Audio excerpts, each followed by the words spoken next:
আসসালামু আলাইকুম। আরেকটা নতুন রেসিপি নিয়ে আসছি আপনাদের মাঝে। এটা সুন্দর একটি খাবার, মজার খাবার, রুই মাছের ডিম দিয়ে রান্না করা।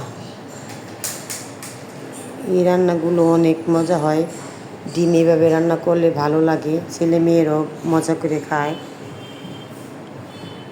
প্রথমে আমি রুই মাছের ডিমগুলো সুন্দরভাবে ধুয়ে ম্যারিনেট করে নিয়ে হলদি, মরিচ, লবণ দিয়ে মাখিয়ে নিয়েছি। মাখিয়ে নেওয়ার পরে একটি প্যান বসিয়েছি। প্যানের ভিতরে পরিমাণ মতন তেল দিয়ে ডিমের ডিমের ডিমের গোলাগুলো ছোট ছোট আকৃতিভাবে ভেজে নিয়েছি। লাল লাল করে ভেজে নেওয়ার পরে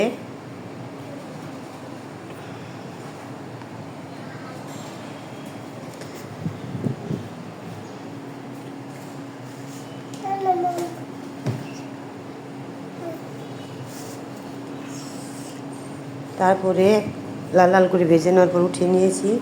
আরেকটি পাত্রে কড়াই বসিয়েছি। পরিমাণ মতন তেল দিয়ে পেঁয়াজ কুচি দিয়েছি। পেঁয়াজগুলো সুন্দর করে লাল লাল করে ভেজে নিব।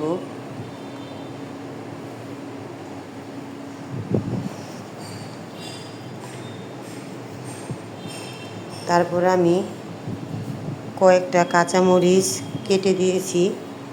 এগুলো একসাথে ভেজে নিব লাল লাল করে। ভেজে নেওয়ার পর 1 চামচ স্বাদ মতো লবণ দিয়েছি। তারপরে একটা টমেটো কেটে দিয়েছি। সুন্দর করে নাড়াচাড়া করে নিয়েছি।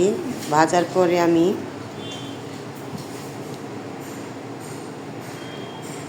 মশলাগুলো সুন্দর করে ভাজা হওয়ার পর আমি 1 চামচ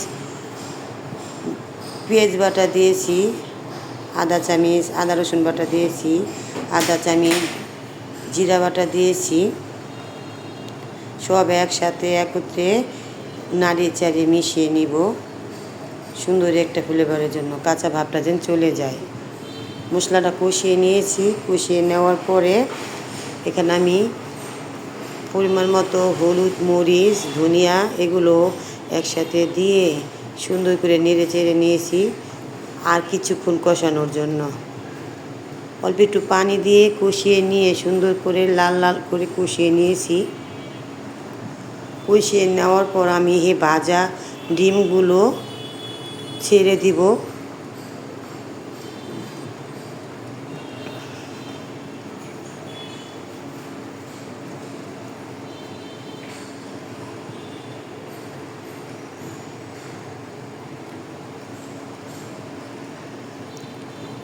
এখানে আমি পানি থেকে গরম উঠে আসছে, তরকারিগুলো বলক উঠে আসছে। এখন আমি ডিম ছেড়ে দেব।